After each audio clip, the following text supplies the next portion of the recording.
Down. Now, brother, you have a tenderness here over C2? Yeah. Okay, just relax. Let's assume this tenderness is 10 over 10, okay? Let me know how we're gonna go. We're gonna go extension like this. Full extension, midline, and a press. How is the tenderness now? It doesn't hurt. Speak loud and clear for the camera. It doesn't hurt now. Zero. Yeah. Zero pain. So the tenderness over C2, spinous process, when I did extension, is zero pain now, as my brother said. Okay. Okay, the spasm and on the right, the spinous here and longismus is also gone. Why? Look at me here. Okay, as I told you before, guys, I'm gonna press when I'm doing extension. This is when I'm doing extension here. I'm doing counter strain technique, Lawrence Jones for the C2. I'm supposed to stay 90 seconds. I don't want to waste my time. That's why I'm talking to younger doctors and doctors who want to learn that if you want to take the best advantage of your time, learn more techniques. The more techniques you know, the more efficient you'll be. How? Now in here, I'm doing counter strain for the C2. I'm gonna take the advantage of the time. I'm gonna do positional facilitated release to help the spasm in the right spinous, right longismus. I'm gonna do also, as I told you before, I'm gonna press in the right parietal loop, little bit here, pressure. This is positional facilitated release. 1, 2, 3, 4, 5, 6, 7, 8, 9, 10, and relax. This is positional facilitated release. Wow, this is good for the spinous and longismus. And at the same time, I told you before, it's modified from dry material technique. If you press in a posterior parietal, if you press it, especially with direction towards the C5, like this, to the transverse, the ipsilateral transverse process of the C5, when you press, you relaxing the smooth muscles of the posterior cerebral artery walls. So you can help my brother in 3 ways. 1, 2, 3. Now, 1, 2, 3. Now I told you before that based on Lawrence Jones, you need to stay 90 seconds.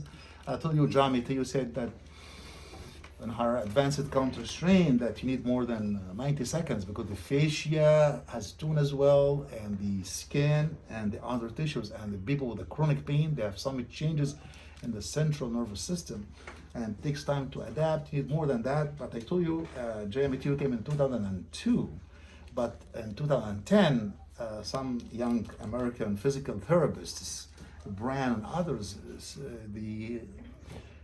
had some institute called Jones Institute. They spoke that they said that even 30 seconds or less can help. So I'm going to be enough for now. Come up, down, my brother. Just relax. How is it been now? Better. Better or zero? Better. Let's say it was 10 over 10. How much now? It's like 5. 5 is a lot. I have to repeat it. Just relax. Leave it to me. How is it now? 0. 0. Okay, I need to stay a little more. This may be chronic pain. I need to stay a little more. Okay. Okay, counter strain, you can repeat it. Position facilities, you can repeat it as well. Okay. Now relax. Just leave it for me. How is it now here? Very slight. Like, give me a number. 10 is the highest. $100 pain. How much you spend? How much left? I would say around 6. No. It was 5 before. Oh, sorry, like less. Less. Give me a number. I would say 4. 4. Okay. When I repeat that a little bit. Now, how's it now? How's it now here? When I press. Yeah, it's good. There's no pain? No. No pain. 0 pain? Okay. Now, the second thing I want to do here, guys, I'm going to take the advantage here, is the alignment. What I mean alignment, guys? You need to check the spinous processes of all the spinous, the cervical spine vertebrae. See, check C2, check C, okay, this is C2, check C3. Are they in one line or no? Are they the same line or no? For me, it's little rotated. The C2 if the C2 moved to the left, it means to rotate to the right, okay? So try to fix that if you can. Fix this rotation to the right. Just rotate it to the right. If I want to fix it, I'll do this, okay? You want me to do this? Rotate. You can rotate it with the HVLA. And I'm going to go very quick about the HVLA for the C2. HVLA for the C2, guys, look at me. Most important for the HVLA is the angle of force. The angle, if you keep your arm like this, it will be parallel to the floor.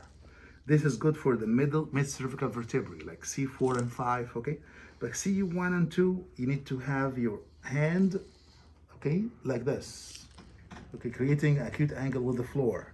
This for C1 and 2. If you want to go for 6 and 7, you need your hand to be like this. Direction of force. For HVLA, for cervical spine. The angle, your forearm parallel to the ground is only for C5, okay, it's 4 and 5. 6 and 7, you should be like that. Okay, you'll be like acute angle going down like this. For the C1 and 2 and 3, I'm gonna go like this, okay? So I'm gonna do little extension. Okay, guys, little extension here. And I'm gonna do, okay, little extension, ipsilateral side bending and contralateral rotation for the right side. HVLA to fix the rotation of C2. I'm gonna take it extension, little bit. It depends on a level. If like C1 and 2, do a little bit extension. The more level, the more range, okay? Then I'm gonna do ipsilateral side bending, also depends on the level. Then I'm gonna do contralateral rotation. Okay, then I'm gonna fix the angle now. I'm gonna specify C2 spinous process is here. Then I'm gonna put this here, the first MB joint of the index finger, MBG, metacarpophalangeal, here, this one. Gonna be here over the facet. Okay, guys, this. I'm gonna take off the slat. I'm gonna fix my angle. This is the angle here, okay? I'm gonna be sure. You need to test before you work. Be sure you're testing properly. How can I test it properly? You look at the patient nose. Look at the patient nose, okay? This is testing. I'm testing my movement. If the nose is rotating, you're doing the right movement. Be careful, you have to do the right movement. See now? I'm testing. This is testing. This is testing. This is testing. Testing. The nose should be rotating. Nose is rotating. Okay, I hit the crack. You hit the crack? The crack. This HVLA to fix the rotation. Okay, because it was rotated. Wow, now it's in the midline, is aligned. Because it was rotated to the right. If the C2 spinous process is located in the left side, meaning rotated to the right. Then you go on the right and do it. This I did it with the HVLA. Okay, and okay, you have to review the contraindication for HVLA. HVLA stands for high velocity, low amplitude. Okay, high velocity, low amplitude movement. Okay, now is better. See, I'm gonna check in the space here now is better. Then I'm gonna check we did the alignment in the transverse.